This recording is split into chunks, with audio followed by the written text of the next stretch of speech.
Welcome everyone in this, hopefully in some countries, sunny morning, in some maybe not. I hope you will enjoy this event, that you will bring a lot of new knowledge, maybe experience, maybe some interest from it. I would like to welcome you all, and maybe at the beginning, as we are Christian political youth, I would like to ask Dr. Newman if he would start with a quick prayer, if it's okay. Magda, I'd be glad to. Father, we thank you for this day. We thank you for the opportunities you give us. Father, we pray that you would open our ears, that we can hear your word, open our eyes so we can understand your world. Lord, we pray that we would be sympathetic and understanding towards each other. And we pray that you would guide us. Show us how to build a better Europe and a better place for ourselves and those around us to live. We thank you for all that you've given us. Amen.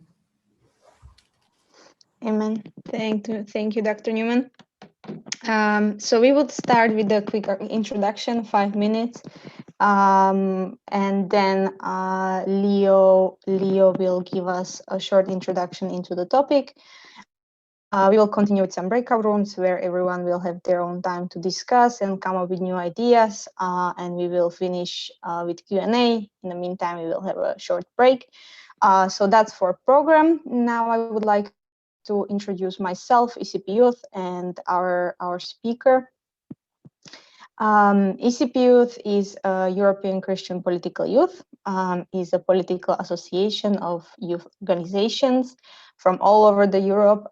We are independent youth organization of the European Christian political movement. Where from is Leo and Lefter is joining.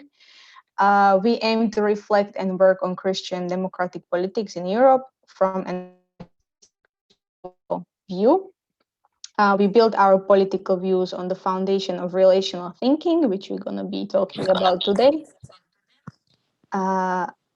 and which we also see at the heart of Christian democracy. We wish to inspire and equip youth, young people with skills to become new generation of politicians, and yeah, because we believe that young people have a key role in politics. Maybe a little bit about myself and Edward, who helped me a great deal to make this event happen for you. Edward is a board member of events for ECPYouth, and I am a board member of politics for ECPYouth. Yeah, I think. I think perhaps not board member events. I'm sorry. Yeah, I'm sorry. I'm sorry. He's board member for social media. I apologize. That's Hannah is our board member events, but he is board member for social media, and he is great. I know that everyone knows him. Now we will go to what we are going to. We are going to introduce Leo, who's going to be our main speaker for today, and we are really happy that he joined us. Leo is a director of European affairs for the European Christian political movement.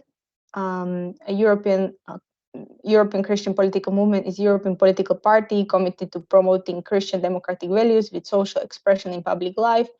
So basically the same idea as for ECPYouth. Leo graduated from Commercial Economics and International Management in University of Rotterdam. And he's been, after a few years working in business sector, he's been in politics, and he's been great. He contributed a great deal.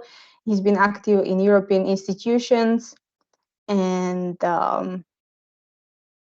yeah, he's actively involved in policymaking at various national and European institutional levels, and has offered many trainings and courses on Christian democracy of religion, belief, family values, human dignity, peace and reconciliation, and many others.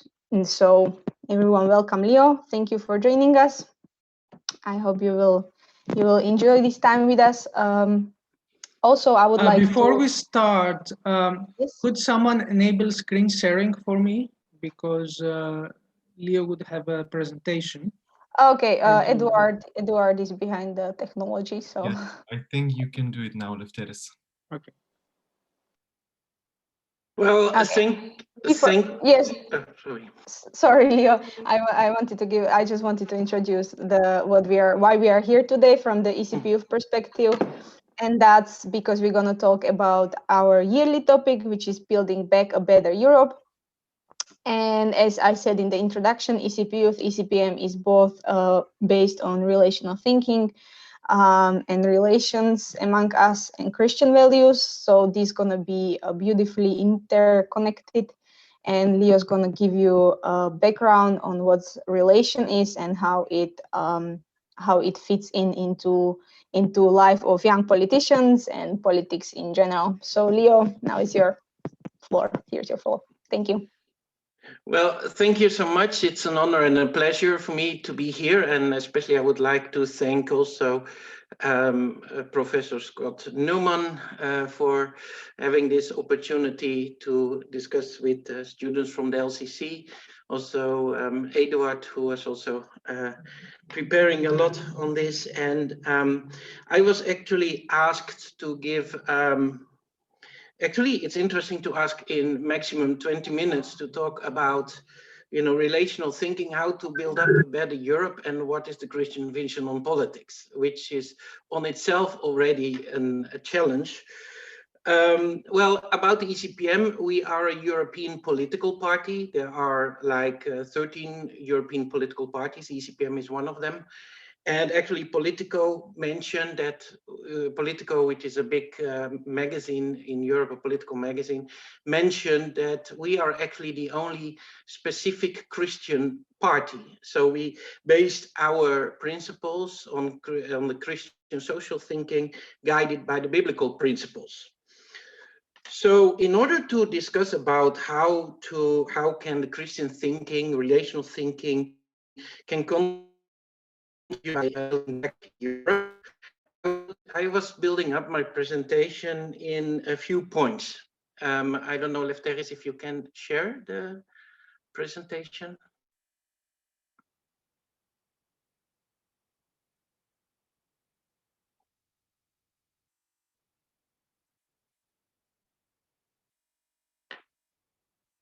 Yeah, we can see it now. Yes, so the first is a short introduction of the challenges brought by the COVID-19 pandemic on the lifestyle, economy and relations. Then we are talking what is the responsibility of Christians towards involved in society and politics. What was the Christian impact in the start of the European project? What was the vision of the Christian founding fathers? And how can the Christian principles as a conclusion contribute towards a better Europe or building back Europe? So if we go to the first point about extra challenges brought by the COVID-19 crisis. As we know, the COVID-19 crisis has changed our societies, our economy, and even the way I think we approached each other. I do not have to explain to you how the pandemic has affected life. You are not able to meet with each other, must follow lectures online, and locked down in your homes. But the pandemic also affected especially the weak and the vulnerable as well, like elderly citizens, because they deemed high risks. There were many restrictions placed on them as well. It was difficult for them to do their shopping and they are not allowed to participate in social events. Families were not able to visit their parents or grandparents, and nursing homes were closed for visitors for a long time. People were lonely or afraid to getting sick or dying and starting to think about the meaning of life. Church services are cancelled as well in many countries and kept online. The pandemic also has a negative effect on women and children. According to the statistics from the law enforcement and social services, Domestic violence increased during the first lockdown of 2020 and still is increasing. And in addition to that, children and youth spend more and more time online, harmful explicit content, and or became victims even of online abuse. The lockdown affected the entrepreneurs as well. Some countries are more affected than others as they were in a weaker economic situation to begin with. However, in all countries, poverty is on the rise. It is therefore good that the European Union was developing a solidarity fund. But the challenge is, how far does this solidarity go? How can we be sure that the money is spent well on the one hand? Then there are questions asked like, is it necessary that the northern countries pay for the southern countries? What is actually the standard? What is actually the basis for solidarity? Should the EU show solidarity with countries that are not in the European Union? And how should they share solidarity with these countries? Further breaking down the barriers between countries in the EU, are we not maybe hiring or increasing the barriers of the countries who are not part of the European Union and cannot benefit of this European collaboration and integration? What should remain decided by the EU countries and what should be decided on the EU level? What is the standard and the basis actually of the European cooperation? These are challenges and discussion that is not only done by during the COVID crisis, but are general questions, but are actually increasing because of the pandemic. So if we then look to this challenge, then we are thinking like, what are our responsibilities as Christians to be involved in a society dealing with these challenges? What is the basis for what is so-called the relational thinking, and what is about our responsibility? So if you think about relational thinking, the Bible starts that God creates the heaven and the earth and everything what is in the heaven and the earth. Then there is a wonderful phrase written that said, and God says, let us make man in our image, in our likeness, and let them rule over the fish of the sea and the birds of the air, over the livestock, over all the earth, and over all the creatures that move along the ground.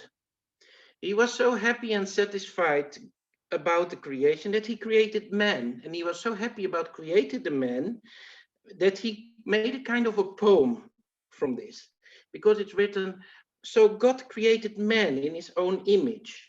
In the image of God, he created him. Male and female, he created them.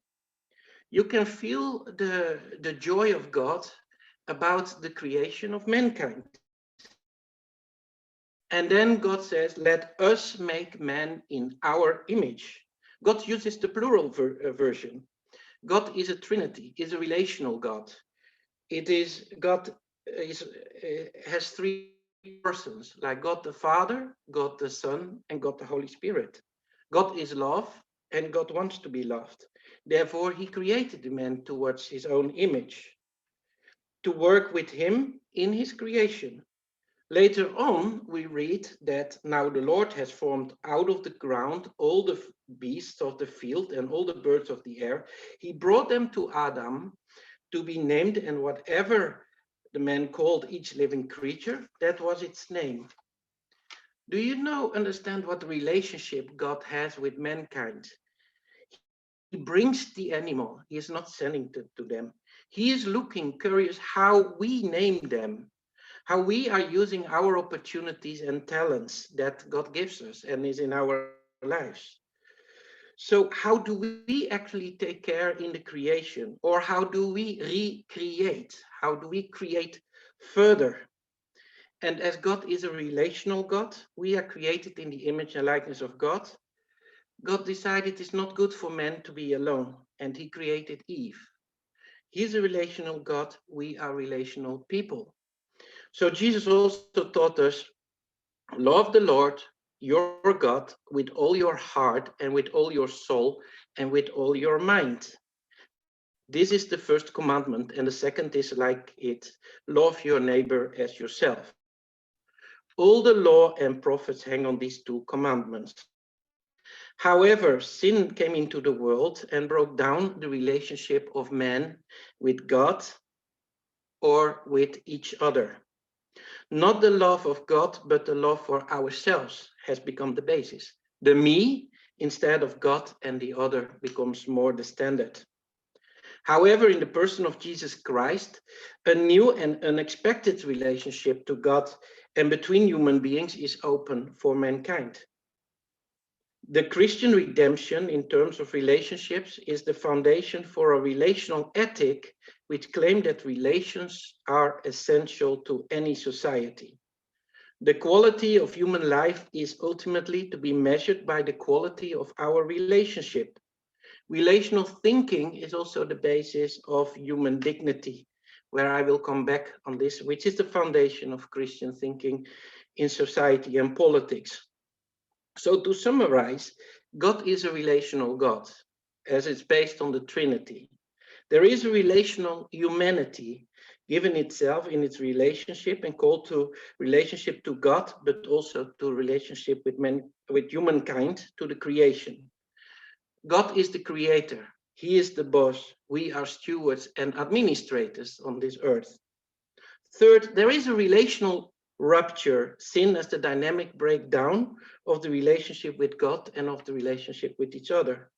Four, there is a relational restoration in the person of Jesus Christ, where recover or restore a new and unexpected relationship to God and between human beings. From creation on, you see that through the covenant of God with Abraham, later with Israel, to the crucifixion of Jesus, you see that the loving relations among the persons of the Trinity provide the basis of God's relationship with us. Everything in the Bible is about the strength and loving the neighbor, and Christianity is therefore a relational religion.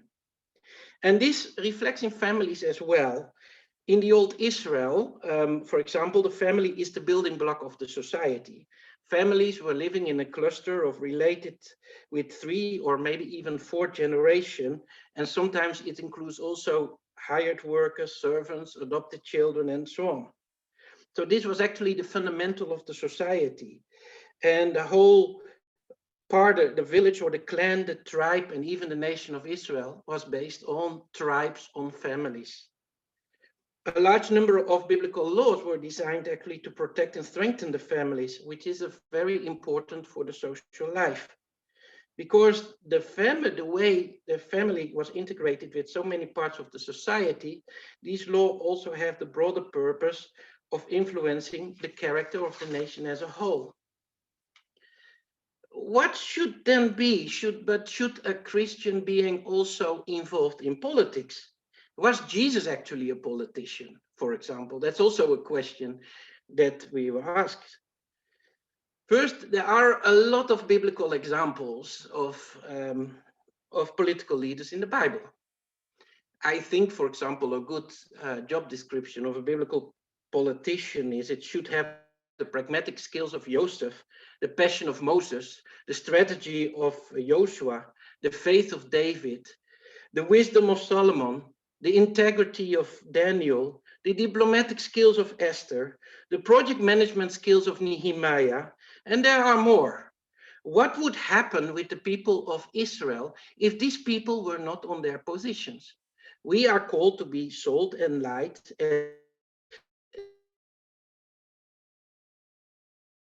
But the question is, what is actually our main motivation? We saw that previously that following Christ is being involved in the society. We said that we are created in the image and likeness of God, that we are stewards of the earth, and that we use our talents in collaboration with God. So we have a responsibility to keep the commandments and to strive for justice.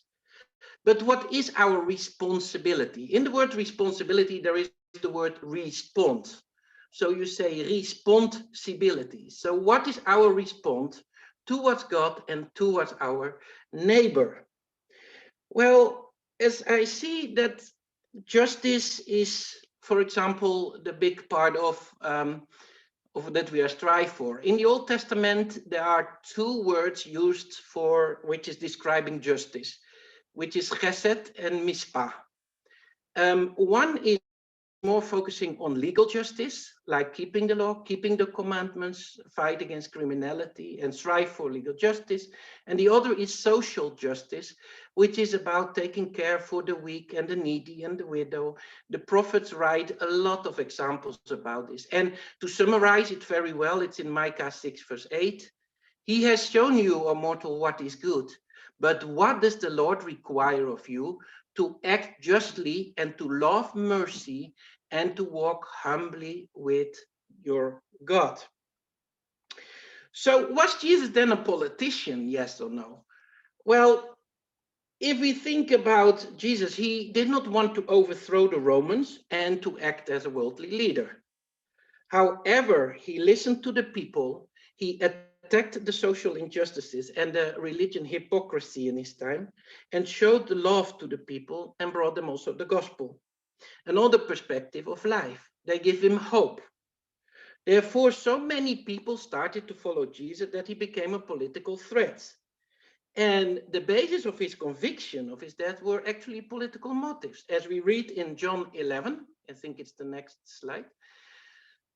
If we let him go on like this, everyone will believe in him. And then the Romans will come and take away both our place and nation. So this was a meeting of the leaders of that time. Then one of them, Caiaphas, who was high priest that year, spoke up. You know nothing at all. You do not realize that it is better for you that one man die for the people than that the whole nation will perish. He did not say this on his own, but as a high priest that year, he prophesied that Jesus would die for the Jewish nation, and not only for that nation, but also for the scattered children of God, to bring them together and make them one. So he actually was accused politically. It's a pure political argument. That's why the leaders decided to bring him to death. So that's why I think, but why do they think that? And what is our vision? So Jesus, was he a politician or not? That's still a debate. He did not have like what we call political ambitions, but he was actually had so much impact that he became a political threat. But Jesus was very clear on what should be our attitude as Christian, also if we would like to be in politics. As he says in Matthew 20, you know that the rulers of the Gentiles lord it over them, and their high officials exercise authority over them. Not so with you. That wants to become great amongst you must be a servant, and whoever wants to be the first should be your slave. Just as the Son of Man did not come to be served, but to serve and to give his life as a ransom for many. I think in politics that we should not focus on getting as much power as possible. Power should not be our goal. We should strive for impact. We should strive based on our Christian responsibility. We can be called in politics. Imagine an intersection where there is a lot of accidents happening. We can send all the time ambulances, but why don't we try to put a traffic light there? That means like politics, to be involved in to change the society. But what was the impact of Christians in the start of the European project? What was the vision of the Christian founding fathers? Well, to discuss more about Christian thinking in Europe, it's maybe good to look to the start of the European project. After the Second World War, Europe was in ruins. A new collaboration was needed, an economic community instead of bloody rivalry amongst the countries that had plunged Europe in different wars for so many years. The most important struggle was between France and Germany. And then something remarkable happened. Germany accepted that at the end of the Second World War, the area of Alsace, which is the most conflicted area, would go to France. And France accepted that the raw materials for creating the war, coal and steel, will put under a supranational European entity. Besides Germany and France, also Italy, Belgium, the Netherlands, and Luxembourg joined this initiative of the European project that was later developed in the European Union as we know now. Therefore, these 6 states were called the founding states, and their leaders, the European founding fathers. The most important founding father was Robert Schuman, the Prime Minister of France. Robert Schuman was, together with the German Chancellor Konrad Adenauer and the Italian Prime Minister Alcide de Gasperi, devoted Christians. For Robert Schuman, who is called the father of the European Union, Christian values were at the root of both his personal beliefs and European ideals. For example, Schuman was open about his view that the reconstruction of Europe was only possible in a Europe that is deeply rooted in Christian values. Konrad Adenauer also thought this is a real Christian obligation and not only the European community economic goal. Adenauer, their faith will also be demonstrated that the 3 men, Schuman, Adenauer, and de Gasperi, participated in a prayer retreat in a Benedict monastery before they went to Paris for the signing of the treaty that established the European coal and steel community. Schuman based it on his European thinking on Imago Dei, that we are created in the image and likeness of God. Based on this, European values are developed, like equality, solidarity, tolerance, and anti-discrimination. I believe that Imago Dei is the basis for human dignity, and that human dignity is the basis for human rights. You cannot call something a human right if it is not in line with the human dignity. We are created in the image and likeness of God. We are striving for freedom, freedom not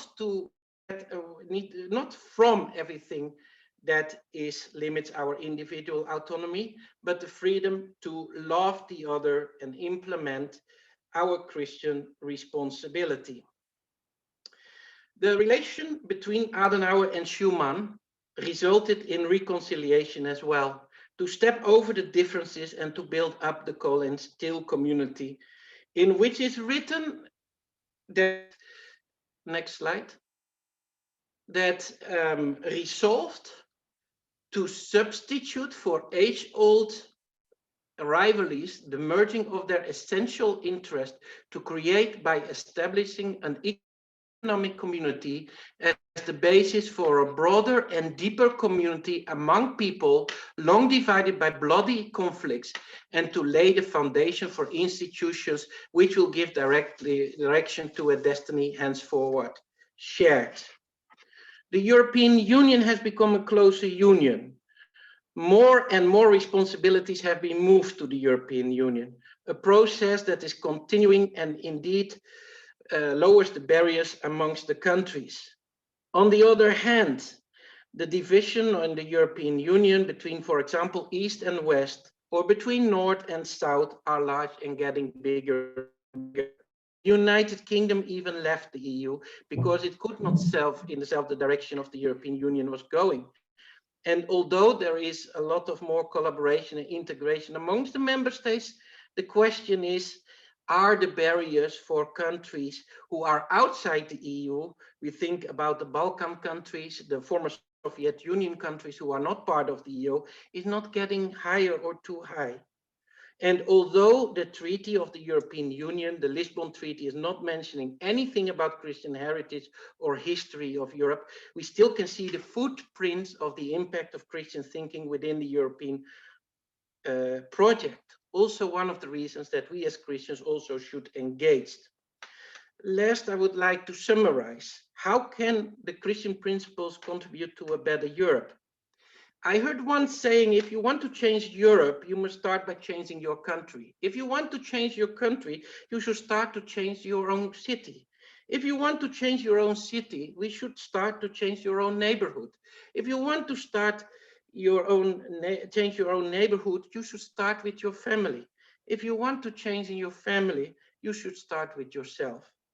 God asked us to be Christians and to be responsible, to be part of the society and to be salt society, not as a ruler, but as a servant. When Nehemiah heard that the walls of Jerusalem were broken and he saw the situation, he started to pray and he collected people around him to pray with him. He created a community, and when there was an opening, he had a clear plan on what to do. So if God wants you to be active in politics, we learn the following values can be helped with the implementation. Dignity of human being is the basis on the fact that we are created in the image and likeness of God. Protect the weak and the poor, and is not synonymous of human rights. No, human dignity is the basis of human rights. That the fact that we are creating in the image and likeness of God is really the real basis for development of European values like equality, solidarity, anti-discrimination, and so on. We should strive for social justice and legal justice. We should focus on priority for communities and family. We should have reconciliation also as a political virtue. And finally, we should have wise stewardship for government and society and the creation. As ECPM, we developed therefore this spearhead, a Europe for human dignity, healthy families and healthy marriages, an economy that works for people and planet, freedom, security and stability, fighting modern slavery, reforming the EU, preserving the Christian and cultural heritage. If you need more, the time is too short to discuss how relational thinking is developing different areas.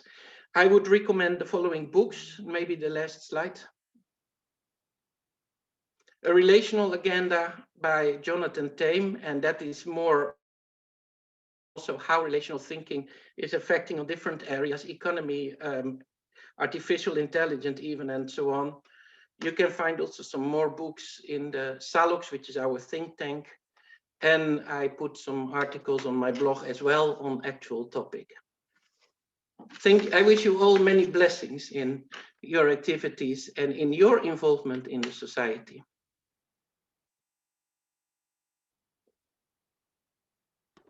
Thank you, Leo, very much. I think we can all agree that this is a topic that we can talk in 3, 4, 5 webinar seminars. And now we are still, well, I just would like to thank you. How did you introduce the idea from what are our values as Christians, what through the guidance of Jesus, and how we maybe follow him, even if it's debatable if he was a politician, but I think many of us can agree that we will a way how to promote gospel and our Christian values, such as family values, which on which the European Union was built, and the founding fathers of European Union, as Leo said, Robert Schuman or many others, how they showed us how to promote political values and Christian values in the image of likeness of God and on the basis of human dignity. I think for many of you, this can be very very nice guidance. Maybe you are at the start of your political careers, and maybe to think about it this way, that even young politicians has a place in big European institutions in the world of politics, and we can still follow God and promote our values, which are, I believe, more important than ever now. And now I can see that we have our next speaker. It's Gabriela Urbanova, Dr. Urbanova. She's my dear colleague at the moment. She is the board member of Salux. She used to work in European Parliament as a policy advisor to one of the MEPs. She's been lecturer in many universities, and now she's working as a director for European Foreign Affairs in Ministry of Health in Slovakia, and she is the lead of the pandemic crisis and the vaccination And yeah, honestly, one of the loveliest people I know. So she's gonna tell you more about how it works in practice, more about the relational economy, and maybe how we can build a better Europe from the ground as she knows it best. Welcome, Gabi. Thank you. Thank you very much, Magdalenka. First of all, thank you very much for the very kind invitation. And first, I need to greet my dear friends who I haven't seen for a long time, who I can right now see on the screen, like Leo Lefteris, and I don't know who I see here, many people. So really, my greetings to my dear friends. I'm really happy to see you after a long time on the screen. So thank you very much again for the invitation. And so as I understood, like that, my role is right now to explain a little bit more about the relational economy, and especially in the context of also of the current pandemic crisis. So as I've heard just right now, Leo van Doesburg has finished. I'm sure that he has already give you a very deep and broad explanation and interpretation of the whole relational thinking approach. So how it works, what is the methodology? But now practically when it comes to economy. So of course, we understand all of us that economy as itself is one of the most important matters in life that really influences our connections, that influences the well-being, that influences all the relationships. What is the key element of relational economy is that normally when we see the global market scene, then usually the key component or the key aspect for all those who are part of the system is the interest of the shareholders. Because of course, if someone has a company, then the key goal is to be sure that like your shareholder who has put their money in the company does get any kind of return and like more money. But of course, we know that this is not probably the approach that we can see that this is the biblical approach. Because in the biblical approach, all the relationships, as we know, that God is relational, He is three in one, and He has then the relationships towards us. And then our role is supposed to have the best relationship possible in our lives. Then, of course, it's not only the relationships. From those we can gain some more money or some more profit, but they are all the relationships that are around us. So in this sense, in the economic perspective, it means that when we see like a company or a product, then it's our goal to enhance and improve the relationships not only with all the stakeholders. So in this sense, in economical perspective, it means, all the buyers, all the employees, all the suppliers, and all the global chain that is included in the product scheme or in the market. And actually, the research has showed that more you invest in the whole element and in the whole scale of shareholder network, the more you can actually benefit and get as a company back. And at the end of the day, although it seems this is an investment and that you are actually lowering your profit, at the end of the day, you're also net profit for the shareholders will be better and greater. So this is the basic perspective, and now maybe to see it from the view of the current crisis. Right now, I think the whole world, the main matter that we are talking about, of course, in the time of the coronavirus crisis, are vaccines. We see that, of course, everybody understands that the vaccines is a tool how we can really get out of this very difficult situation. And then you also see how important is the stakeholder networks and how important are the relationships. Right now, to have a view, seeing it from the European perspective, maybe. We have there, of course, the big European agreements made with the manufacturers, but the vaccines, they are being made and produced only in some countries, because of course it took quite a long time to prepare and enhance the capacities to start the production line. So if, of course, each country would like to see which is producing the vaccines, or which would like to produce the vaccine, to get more out of the volume that is being produced. But of course, we know that when we think about like the right relational approach, then of course we understand that there needs to be something mutual on both sides, and therefore, like, there have been created the so-called advance purchase agreement contract for the countries that have so-called pro rata portfolio for the vaccines, so that we can really see the solidarity in it, like, and really proportionally being the vaccines distributed. However, we already see in the reality that this is not the practice, and there are some countries who have been able to who get more vaccines for their people than other countries compared in this model. And when we think about how fragile right now the situation is, when we see that actually health has become like the key economic component and the key component of trust to people for their countries, for the whole system, but also to the markets, then we need to understand how more careful we need to be in trying never to put away someone from the system, but always try to bring as much stakeholders as possible in the system, because otherwise, really, we see that there is untrust, there is injustice.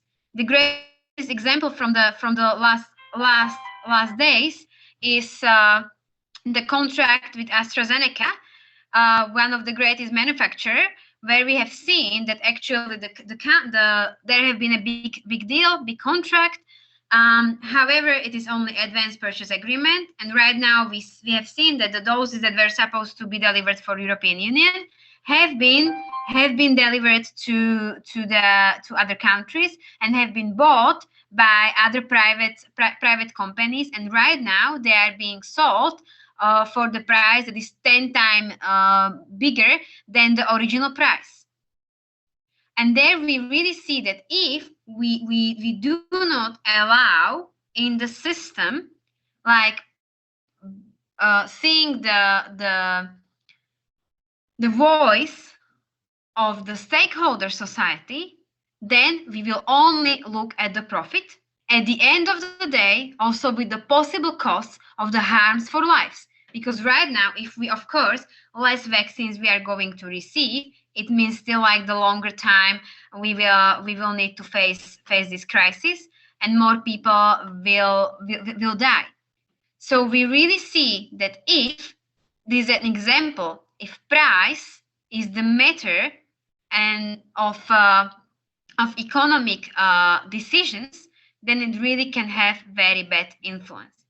However, on the other hand, we need to also say that in this perspective, we still need to also think for the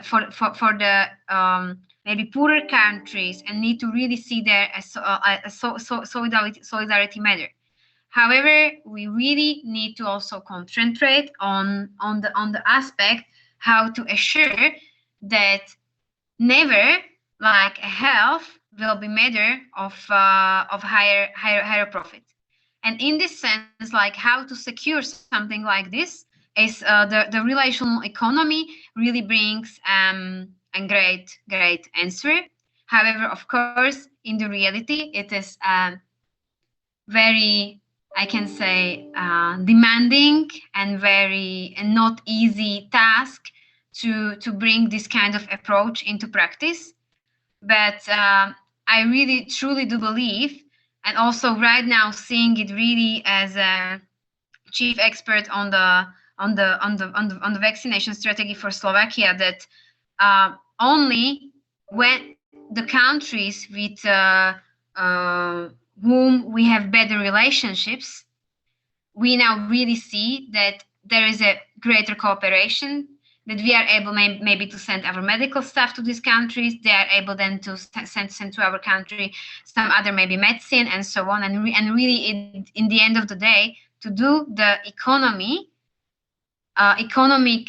perspective for exchanging goods and services between countries, that saves lives. So thank you very much, and I think this is from my side, as I was asked by the Magdalena to really try to be precise, and for 10 minutes. So this was my little contribution to your great morning and to your great workshop that you have today. Thank you, Gabi, very much. I think we can all agree it was very interesting to see it from the ground. I know you need to go back to your busy schedule, so it was lovely to have you, and thank you for joining us. Have a great day, Gabi. We could have seen, as Gabi said, it was Leo maybe gave us the bigger picture of relations and how it works from the Christian perspective. Yes, Gabika left us, but Gabika maybe brought it more into the real life situation, as she's currently dealing with the vaccines, and she highlighted how the relationships are important in the redistribution of medical health stuff. Yeah, Leo, 1 second, I can see you. How it works in practice and the economy, and how we can build the relations in whatever position we end up with. How we can promote these values. Leo? Yes, why she was saying a lot about the vaccination is that she's working at the Ministry of Health in Slovakia. The core of the economics is that you focus on business, not on the short term, like profit on shareholders, but you focus on the stakeholders. So you develop relationships with all the people around. One example is Philips, for example. They were very successful because they were taking care about their employees, about all the stakeholders of your company. They even built a football stadium for them, which is PSV Eindhoven. And in that way, they kept their people inside. They started to work inside, and they could focus a lot of research and developments, which was one of the bases of the growth of Philips in the Netherlands. Just that I would like to express as a kind of a summary what she actually explained. Yes. So thank you, Leo, for that. And now I think we are ready we would like to wrap up by 12:30. That's tight a little bit because we are running a little bit over. But doesn't matter. Now we're gonna go to breakout rooms, and I would like you to. Eduard's gonna create groups. Because our real topic, ECPYouth real topic, is divided into 3 pillars, and that's economy, as Gabi said, and relations and lifestyle, as Leo mentioned. So we are trying to talk about relation and how it is connected maybe with sustainability, sustainable lifestyle, relational economy, and how this all helps to build back a better Europe, hopefully, if one day the pandemic ends. So I invite you into 5-6 breakout rooms, I would say. Magda? Is it? Yeah. You mentioned that we want to wrap up at 12:30, but it's 12:30. Yeah, sorry. Right? So yes. So Lithuanian time, it's 1:30 because it's already 1 in Lithuania. Yeah. Okay. I'm in Central Europe, so yeah, I'm looking at the watch. Sorry. We are about 25 people, if we do not count ourselves and Leo. Let's make 5 groups. Okay, and then in every group we'll get a question, either about lifestyle relation. You can join whatever seems most familiar to you.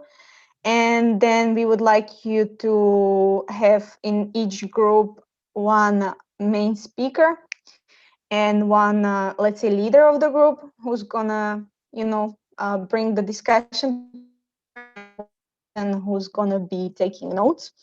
Eduard hopefully will manage to share a Google Doc link where you're gonna see all the questions, and you can, the person who is taking the notes or 2 people who are taking the notes can put the bullet points or your answers there, your thoughts, your brainstorm about the topic.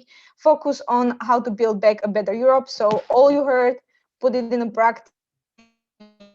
Put there some of your ideas, how it can work, where we can see the relations during pandemic, after pandemic, and how we can get the Christian values into the post-pandemic times, hopefully. And then after we maybe we'll manage like 2-3 minutes break if anyone needs to go refresh. And after that, Leo will give you feedback. You will present your answers, and we will have a discussion, Q&A, whatever interests you. We will 1:30 Lithuanian time. So Edward, technical stuff. Yes, so raise your hand if you want to be one of the leaders. We need 5 leaders. Okay.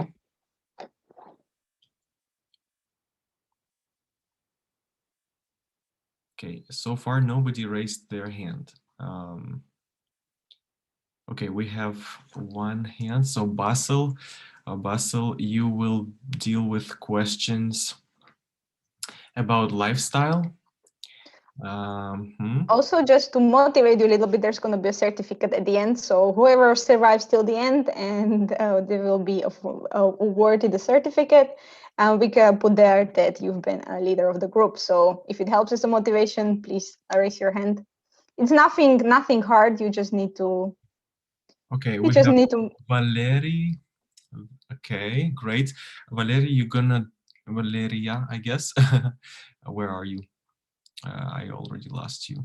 Okay, I will rename you, and you will be sustainable economy. Sustainable economy. So you will be one of the leaders there. Okay, here you go. We have Vanya. And then we have Gary. Gary, you will be sustainable relations. So let's, that's your group. You will be the leader there. Sustainable relations. Sustainable. Yep. Okay, and anyone else? We need, so we already have 1, 2, 3 leaders. We need 2 more leaders. 2 more leaders. Okay.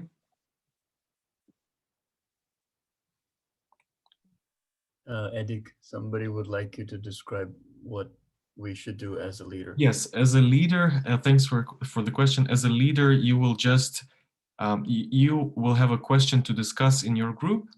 As a leader, your role is to ask this question to the people in your group, to discuss this question, and then in the end, you'll have 2 minutes to share whatever you concluded on that question. So as you're like a representative. Okay.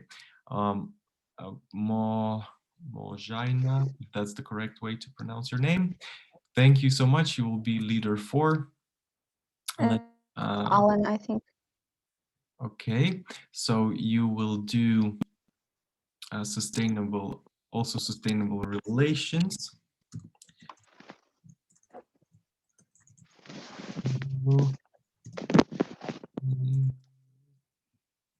Relations.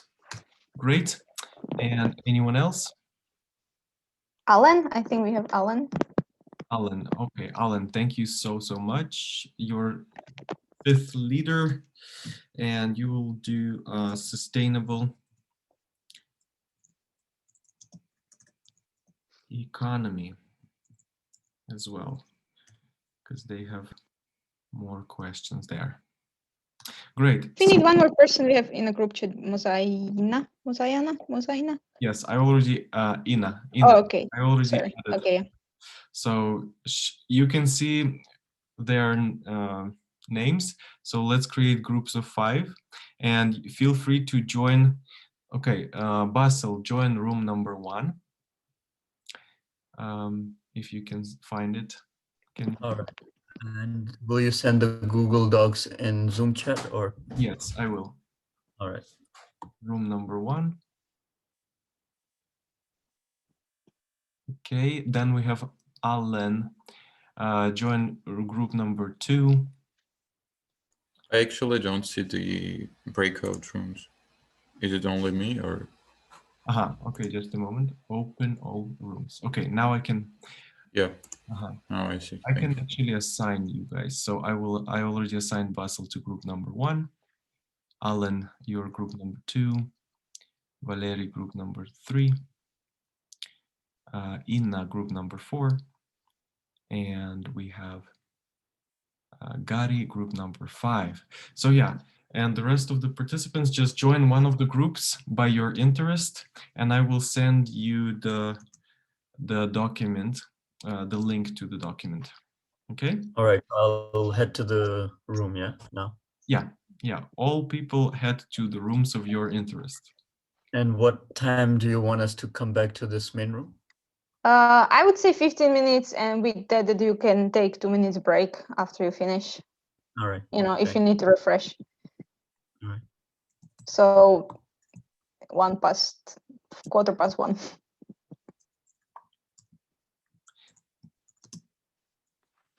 Okay, in each group, you're in different topics, right? So choose the topic, the questions according to your topic. The breakout room is at the bottom of the screen. I can see in the chat. It says join breakout room. It's like a square with 4 little squares. Camille asked. Okay. So quite.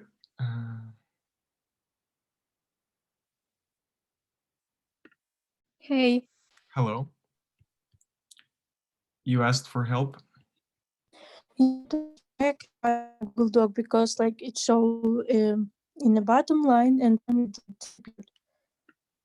You can you see the document?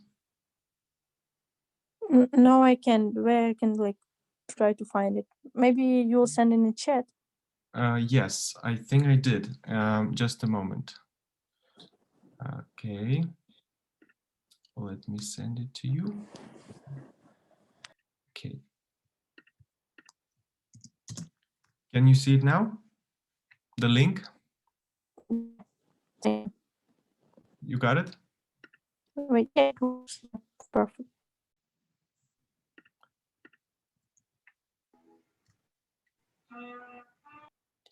Hey, did you find the document?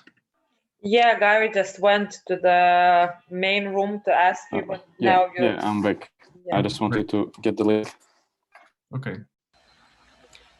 Hello? Yeah, Edward, can you help us with the Google? Oh, okay.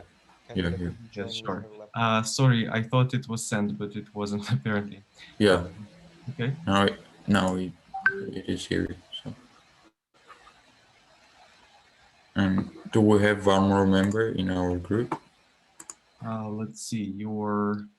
Yes, you actually have Nina and Meder. You are 3 people. Okay. Because I think someone said Camila wanted to join and she couldn't. She's here with me. Oh, okay. Okay. Is it Camila? Yes, it's me. We can join from my computer, so. Okay. Oh, good. Well, have fun discussing the questions. Yeah, and then we need just to write a summary, or yeah, just prepare like 2-minute answer to your question, one of your questions that you choose. Yeah. Okay. So your sustainable, let's see. Economy. Sustainable economy. Yeah. Okay. Well, enjoy the discussion. Yeah. Thank you very much. So, do you all guys see the questions? Because if you don't, I can share my screen and then we.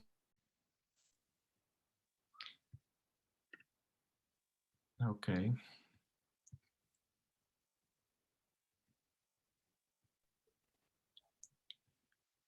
Good. Khalid, hello.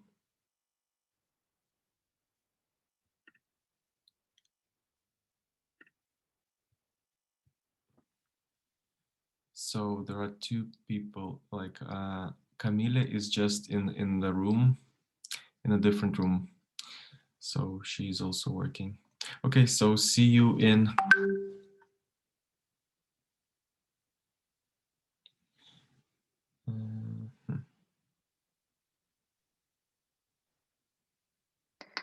Edward, did you manage?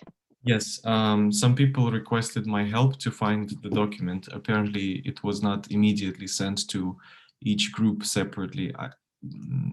There was an option like broadcast a message to all, and I thought everyone... Okay, yeah, no I think problem. that everyone has their... So when do we meet? 12:15? Yeah, let's say 12:15, yeah. Okay.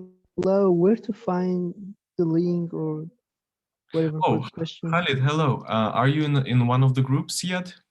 Yes, number 4, but we Let couldn't me find the send link. you the link. Can you see the link now in the chat? Yes. Okay. Have fun. I will. Thank you. Okay, I thought. Okay, we have the biggest group is number 4.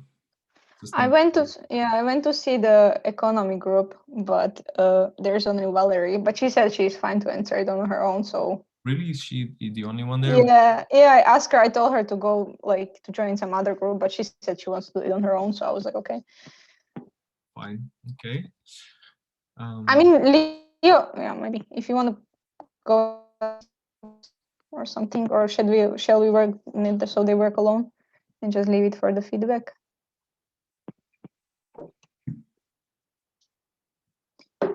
Can you send Edward in the chat the link here? Yes. So we can see.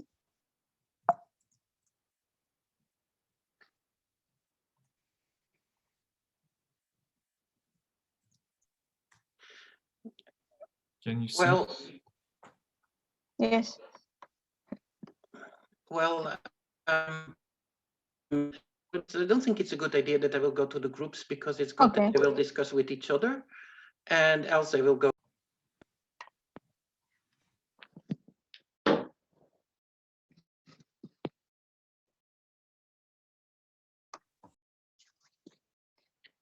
Okay, people joining back from the breakout rooms. I hope you had lovely discussions and lively. Okay. Slowly joining.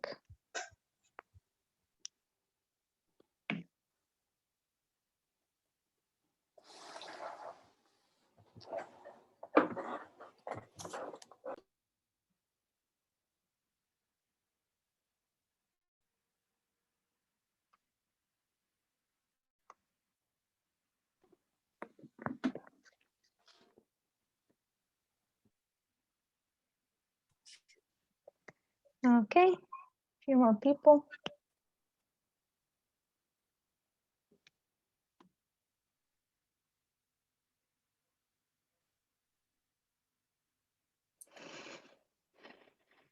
Okay, can I ask someone from, or let's give away to Valerie. She was alone in a group, sustainable economy. If she wants to present us her thoughts on sustainable economy, and then we can continue with the leaders. Let's say 2 minutes per speaker, per leader.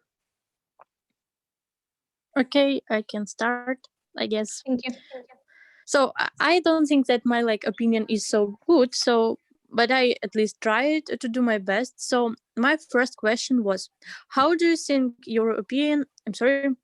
Yeah. So how do you think European funds should be used in order to facilitate a relation? I'm sorry. Relating the economy after the pandemic, what areas need more investment and why?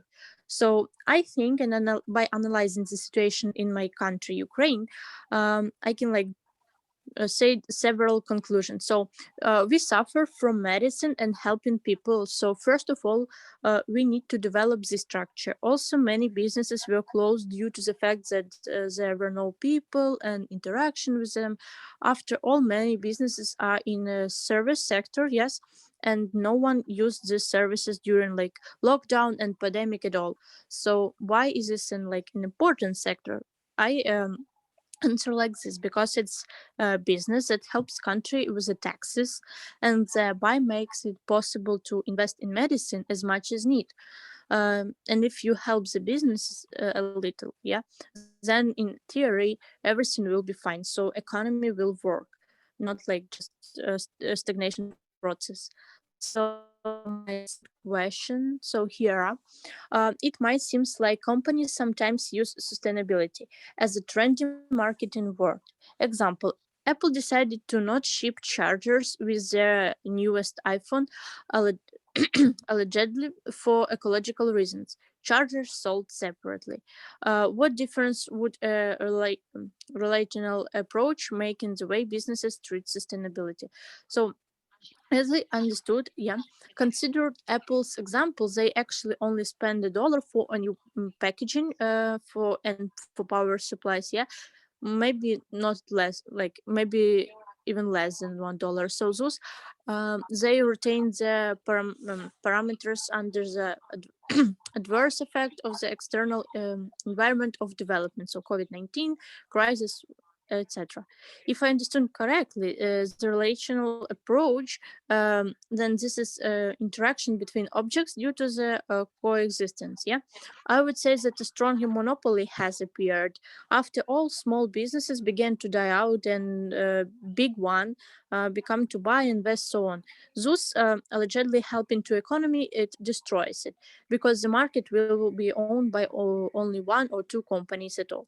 And also, many businesses carried out unpopular anti-crisis measures, which even destroyed the structure which had been built for years. So that's my opinion, only mine.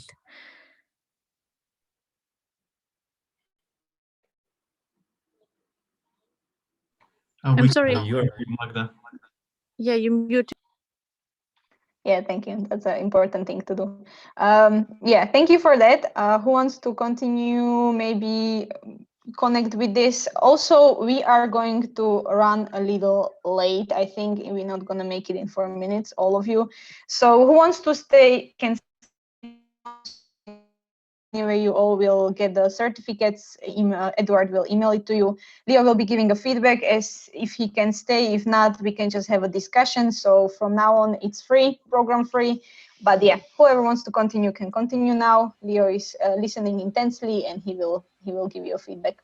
Yeah, I Edward? think we can try to present our opinion because we had the same questions. So okay.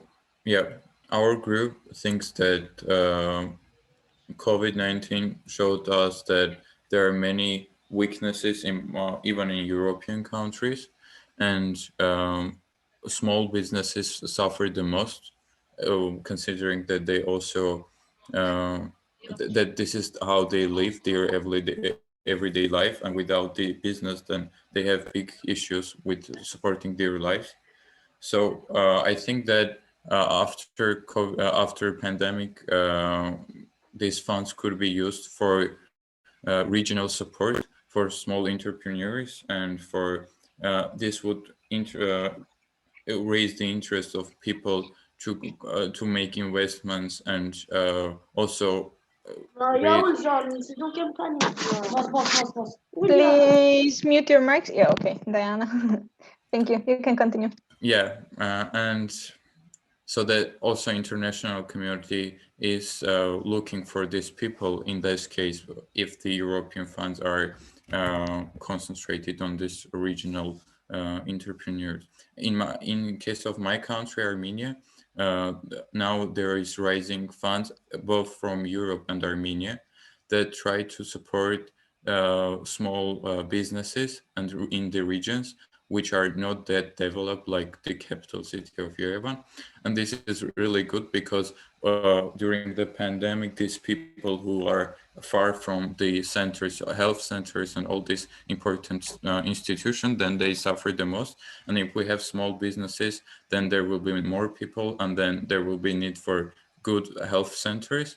So I think that this would be a good cycle of support, both for the health, which suffered a lot, and for like healthcare system, and for supporting people to make businesses and be in the center of this whole international economy and not be ignored like it was before. Yeah, that's very, yeah. Yeah. And for the second question, we think that businesses should be more, should care more about eco-friendly production for providing sustainability, because when we see how the world suffers these days, we because of our actions. So yeah, and I think that Europe has the power to look for ways to make these businesses think of alternatives to be eco-friendly. That's great. Thank you very much. Who Yeah, is thank next? you too. Who wants to continue? Can I go for it? Sure. Okay, so our group mainly discussed the questions about sustainable relations. And I'll try to summarize what conclusions we came. Firstly, about sustainable, why are these relations important? We found out that it creates a foundation for cooperation at all levels between the countries. And it also creates more opportunities to gain additional resources through cooperation, like whether it's European Union or European Union and its neighboring countries. It's a way to exchange knowledge, expertise, experience. Also, it can lead to decrease some kind of dependence between the countries if the relations develop through the right course. Then we discussed some examples concerning Albania, that after communism, it developed its relations with other countries. Through Ukraine, the same Lithuania and Armenia, post-Soviet countries. And also, of course, these relations build trust between the countries. Besides that, about Christian values that are affected in European Union and how they can go astray from the relations. How can they go astray from the Christian values? Firstly, we discussed that Christian values are reflected, of course, in many spheres. For example, the reaction to refugee crises, tolerance, hospitality, and helpfulness towards those people, promotion of equality. For example, the same concerning the vaccine. So it is just based on your needs, not on your class or status, for example. But in some cases, the European Union can also go astray from Christian values. For example, after the COVID or the pandemic in general, some countries have become even more protectionist. And we just came to a point that about the values, some countries could go back and forward in some cases, depending on the situation. And finally, not to take a lot of time, about EU values taking into consideration and European Union's relations with neighboring countries, not members of EU.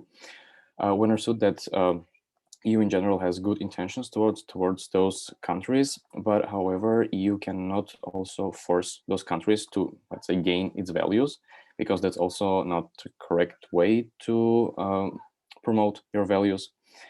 So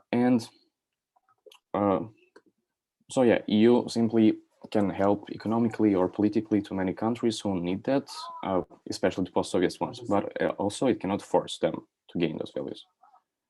Sorry if I took more time. No, that's fine. Thank you very much. I think very, very nice points. I think Leo will have a lot to add to it, right? That's straight in his interest area. Okay, who's next? I can go next because we also had sustainable relations.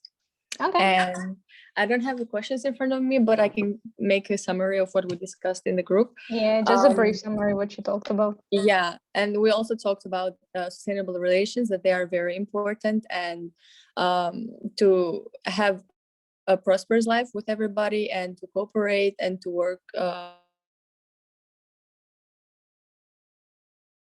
together and think about ahead, not just short term, but think longer and think how this our actions, everything will affect generation, and how we should educate the youth and everybody else that is coming after. Something else, we also discussed about the Christian values, and we thought that Christian values are important in politics to be included. However, not like we cannot apply all of them, because there were different circumstances, different areas, different ideas back at that time and today. However, some Christian values, some key ones, which such, for example, service or thankfulness or peace and wisdom, justice, should be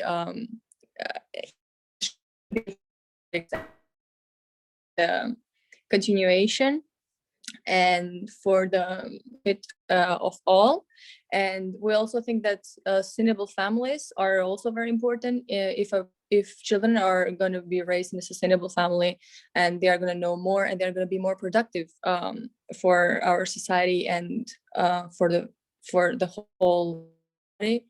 And what else we discussed? I think, yeah,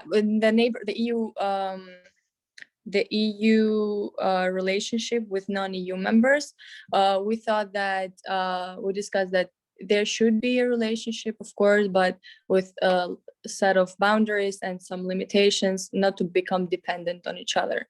So yeah, I think that was pretty much. Arguments and counter arguments on these topics, but yeah, we will leave it to Leo. Who's next and last? That will be me, Basil. Go on. So we were talking about sustainable lifestyle, and first we discussed whether we think that the pandemic has made our lifestyle more or less sustainable. And some points were brought up that it disrupted normal lifestyle, but we still have some choice in what we can pursue and what we can do. And then quickly after that, another point was brought up that choices are not so free, like they're a little bit more limited.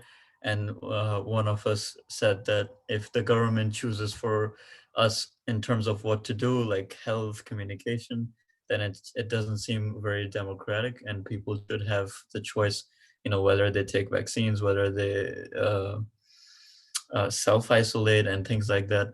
So that was brought up in terms of whether it made more or less sustainable lifestyle. One last thing that we shared was that in some ways it became more sustainable. For example, the remote style brought more opportunities, like being work and able to stay at the same time became easier. On the other hand, it took away some opportunities, like different ways of earning a livelihood or communicating with people face to face. Some services became limited. So it brought some good, but it took away a lot of what used to be the normal lifestyle. It's still, in some ways, it is sustainable. We can sustain this lifestyle, but in a lot of ways, it might need to go back to how it was. We tried to open up the next question, which was regarding consumerism, culture, and relational thinking. And we only were able to get across one point, which was that it seemed that the relational thinking comes close to the collectivistic culture and those ways of thinking. And me being from the east side of the world, from Pakistan and Malaysia, I would say that I can kind of confirm or agree with that to quite a bit of consumerism, or the way we think about choices and personal choice and individual choice can be challenged by relational thinking, or how we understand from collectivistic thinking, which is thinking about everybody and not just yourself. Thank you. All very, very good points. Now I give floor to Leo. I think you can I don't know, Leo, set it yourself. If you want them to ask questions, give them the floor. If not, he's going to be speaking. I don't know what's your intention, but this is your time. Thank you very much, everyone, for participating. I saw that some people already left. Before, one quick note, I want to say I want to make myself a PR. As I mentioned at the beginning, I'm working group, I'm board member of politics, and I have a working group politics. It's for writing short comments and working on this yearly topic. So if anyone would be interested, Google my name. You will find my email also on ECPYouth website. Just text me. We will get back together. I'll tell you more. It can be interesting opportunity. We are publishing articles on our social media, making resolutions for European Parliament. So there is a lot of interesting stuff. I forgot to say it in the beginning. So before everyone leaves, or a few of you leaves, I just wanted to mention this. So who's interested, just email me. I'll tell you more. And now the floor to Leo. Thank you. To have such deep answers in such a short time. That means you are good for politics, because you need to have short time reflections on very deep topics all the time. I will try to reflect on some questions that were asked. How do you think that European funds can facilitate relational economy? We need more investments, and why? Yes, well, small and medium enterprises, what was mentioning several times, or businesses, they have a very big responsibility in the society. You have family businesses, you have, you know, it's important as a community as a whole. And that needs to be supported. And what are the best measures? Well, it's interesting maybe to know that we started in ECPM just a project to compare the different measures that are taken in different countries. Every government has different ways how to support it. And we want to form an entrepreneurial platform in order to see how it helps and how does it not help the small and medium enterprises. Well, the situation in countries is different. So are also the measures that are taken. There are sectors who are affected hard, like the catering services, or like haircutters, and some are affected hard. There are also businesses who benefit for it, like the home delivery services and so on. They're actually taking advantage on this. Well, how can we see? So it is good to see how this can help and sustain the business during these difficult times. And there's a lot of unsure on these things. At the other hand, if we look to the relational thinking, we see that sometimes catering services that receives like benefits from government, for example, in the Netherlands, that they are using their things actually to help the people, you know, to help, you know, the homeless, or hotels that open it for homeless people and so on. So you see that this relational thinking, their way in their company, in their society, is also important. And that brings us also about sustainability and companies. Before I was working in politics, I was involved in the corporate social responsibility. And corporate social responsibility will say, what is your company in the big whole? We, from a Christian point of view, we call that relational economy. They say, like, well, people should take care about all the stakeholders. However, if you put that in the context, the question about Apple, for example, about those chips and so on, I mean, sustainability means that you are putting it not like you are doing good or you are helping. No, it should be based in the strategy of a company.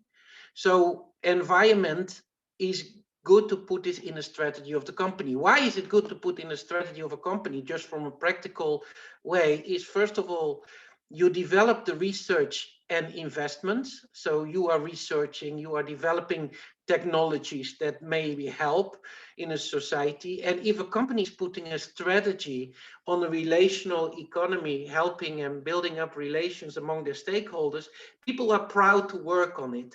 People are looking positively to this company. They want to buy from it as well.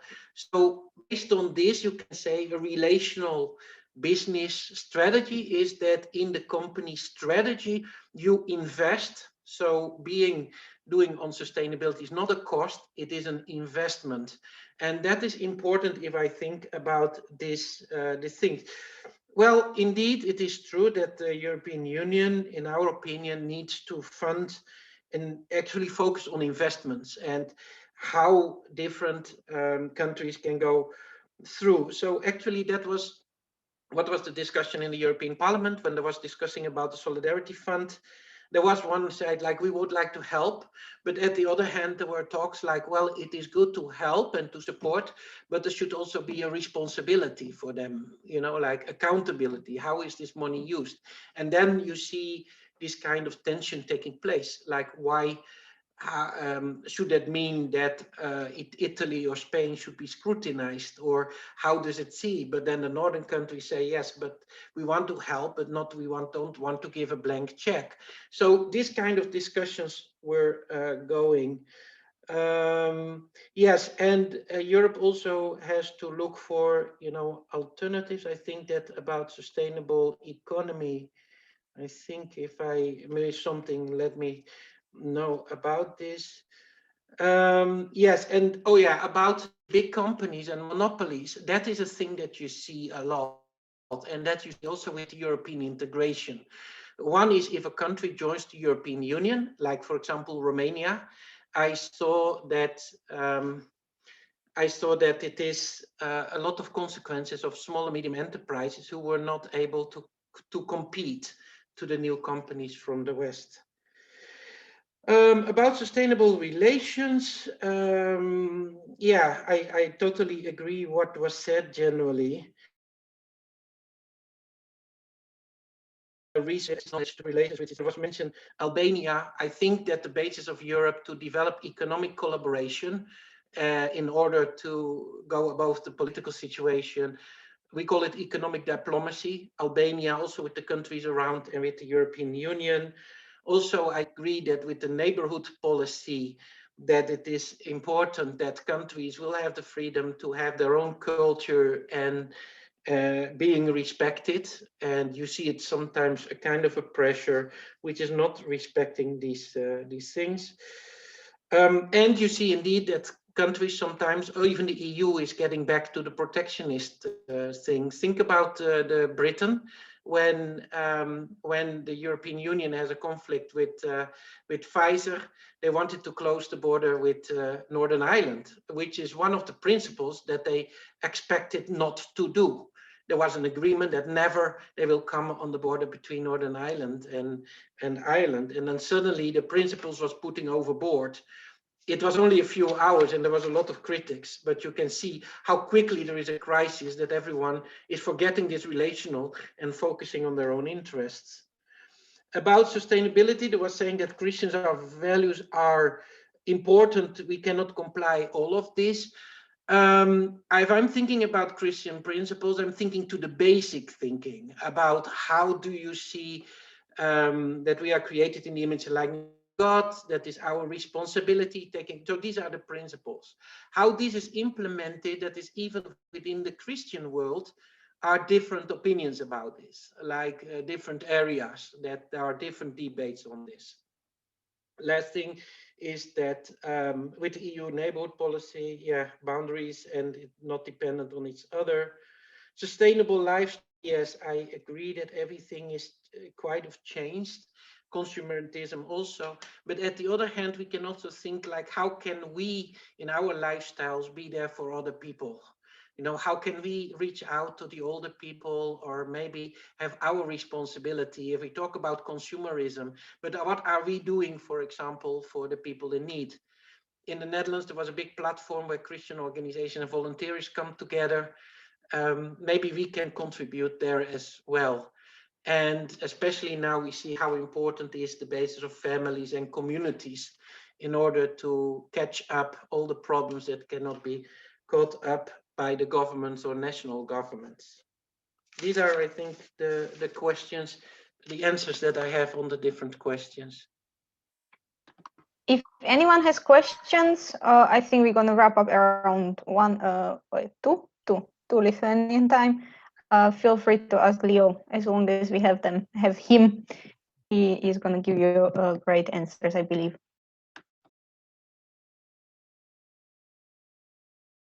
Just, you don't have to raise your hand, just, unmute yourself and ask whatever interests you or what's going on. It can be related to topics, can be related to what Leo does, it can be related to your future career opportunities, or ask me if you want something, Edward. Yeah, feel free. I just wanted to not ask Leo, but ask everybody about what Leo just ended his talk with, which was regarding, what we can do in this time, and what it's showing that my connection is unstable, so let me know if I'm lagging. And how can we and since this is a platform, I just want to ask if anybody is in Klaipėda and speaks Lithuanian, please, if you're willing to volunteer to distribute the vaccines, contact me, and I'm working for Red Cross, and I will help you connect with the right person, because we're looking for volunteers. There's a lack of people who can help administer the vaccine or just help out with the whole situation. Yeah, so I mean, need to be relational and make your lifestyle relational. So whoever is interested can contact Basil. Any other questions? Yeah. Leo, if what about the protectionist EU becoming more protectionist, and I'm just wondering what is your look on that. I mean, considering me being from way outside the EU, coming from the east side of the world, and I'm kind of living here, and I'm wondering if you can share a little bit more about how it's looking like currently. Yes, what we see is that, for example, with the vaccination, for example, these things, you saw a clear example on how suddenly the principles was put aside in order to be able to help their own people and to be protectionist.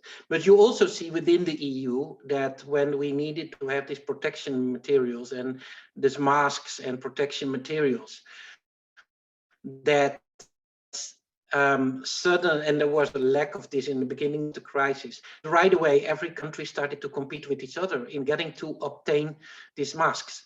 And now then the Netherlands, Germany and France, they made a kind of a collaboration to go with the vaccines, to buy it, purchase together. And then the EU said, okay, we will do it. But finally, we see that this strategy and this reaction of the European Commission caused a lot of problems, that there is a lack of delivery now and so on. So people are quite, angry, like, okay, if this is done on the European level. And that brings also on the competencies of the EU. What should the EU do? I mean, economy, we have an internal market, we are developing. Healthcare is still a national competence. So it's not something that should be arranged on European level. There was also mentioned, and indeed, that is, in my opinion, from a Christian point of view, about hospitality. It is good to do it, but you see there also a lot of protectionist measures on it with different reasons. So yes, there are different areas, especially on areas that are not EU competencies. And sometimes it is good, because I don't think that the EU should determine everything. Else the EU will go to say what is a definition on family, what is the vision on this. But there are areas that you say, like, well, for example, the economy is going quite well, on the field of terror is going well, but on foreign affairs, for example, it is not always clear what is the policies, because the countries has itself. And I think this is good, because the European Union must not be like a centralized union deciding all. But there are those areas which makes it complicated, and especially now during the crisis, that said, like, well, for example, then they ask in the Netherlands, like, why didn't we just have this collaboration between Germany as the strongest countries, and we could negotiate it well with Pfizer, but then you leave out the southern countries or the poorer countries. But then we have a European bloc negotiating, but then we see that in the developing countries, there is a problem of the vaccines not being distributed and to other countries. So yeah, I hope that this is answering the question. Yeah, thank you for addressing what I was asking. I also have, if nobody else has a question, I have another question regarding the vaccines and distribution of vaccines. But I will pause for 5 seconds and see if anyone else has a question. Okay, going once, going twice, sold. So I wanted to ask in terms of the administration of vaccines. I just want to see how true is it that, well, the policy seems to be that first they wanna vaccine frontliners like the doctors, the nurses, then they want to go on to people who are at risk, like people with diabetes, people who are pregnant, women who are pregnant, people who are older, and then they want, so they are moving in this direction. And I'm wondering, is there any preference for people who are EU citizens and people who are non-EU citizens who are residing in the EU right now? Like, for example, me, I'm a non-EU citizen, but I live in the EU. So does that mean that I will get vaccine the last compared to? First of all, there is no European policy on how this has to be distributed. Every country decides it by themselves, who is they giving preference. Generally, you see that first the people working in hospitals are working with all the people they are vaccinated. Although, for example, in some countries they say, yeah, but first the older people need to be the elderly because they are the most risk that they will end up in the intensive units and so on. So this is one of the things. On how this is arranged for people working in or living in the country depends on the rules of the country itself. I mean, I'm living in Belgium, and I have a Belgium residency card. So automatically you will be ending into the system and so on. So, but it depends on each country, what are the rules. It's not on European level that is arranged. As said, that healthcare is in principle not really an EU competence in this case. So every country decides on what they did is that they negotiated as a bloc and they agreed on the distribution on the different dosages per country. And that's also based on what the country actually wants, because some negotiated more with the Pfizer vaccine, someone with the other vaccines. It depends on how it is actually. Yeah, if I can maybe add to it, because I'm working with Gabi actually in Ministry of Health on the whole vaccination thing, and I was lucky enough to be the part of the steering bill, which is like a steering committee, which is the European representatives meet and talk about distribution. As Leo said, there is nothing like unblock that we are not going. Every country has their own policy and their own system of vaccination, whatever they think is the best. Also, it depends on how many of the vaccines going to come to the country, what are the amounts, doses, how prepared the hospitals, how prepared the staff. And so far, I didn't catch anything that non-EU residents would be preferred or not preferred. I think it's more about who is in health danger or life danger and how to stop spreading the virus as soon as possible, and also overfilling over. So that was the main thing. And if there was something, there was also discussion on Slovaks. I'm from Slovakia, so Slovaks residing outside of Slovakia, if they can get vaccinated. So it's not really non-EU citizens, but there was a problem with who's going to cover the costs. So that was the main problem. It wasn't like you are not EU citizen or you are not Slovak citizen, so you're not going to get vaccinated. It's more about who's going to cover the costs. So that was the main discussion on the distribution. Okay, I think we have 4 more minutes, so maybe one more question or remark or whatever, and we can wrap up. Anyone? If I may go. Just one thing, like after this pandemic, I hope when it will be over, I hope it will be soon, like in Leo's opinion, or if anyone else would like to address the question, what is the main, let's say, very fundamental thing which will change in the EU's operation, like the principles of operation? Thank you for your question. Normally there you see a tendency in the European Union that things are kind of used, or crises are used or something like this, to get more competences towards the EU. So I'm expecting that the EU will try to focus more on a kind of a common health policies on these types of things. How this will affect, I mean, it's a bit hard to say. Economic wise, it depends on how do you call it, the solidarity funds will succeed or not. Yeah, I don't know if this is really changing within the European Union so much. What we see that the situation how was dealt with the vaccines raised a lot of questions. Also on the questions how these protective measures went. So yeah, I believe that that will be the same, that will increase. What I would like to mention about what should be part of the EU and what should be on the member states, I am personally, and also with ECPYouth, focusing on the subsidiarity principles, which says that you put the responsibilities as low as possible. So what a country better can decide about themselves, by themselves, they should decide by themselves. What can be better decided on the European level could be better decided on the European level. So in that respect, I believe that we are not like for a big federal Europe or something like this. We are not against Europe.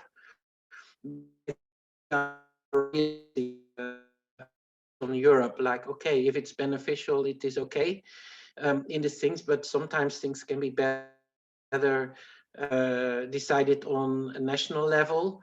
And especially we should cherish the diversity in Europe, and especially if you think about cultural heritage, Christian heritage. And that was also mentioned by one of the group leaders, that they say they should not force us, for example, to adopt certain values that the EU is focusing on.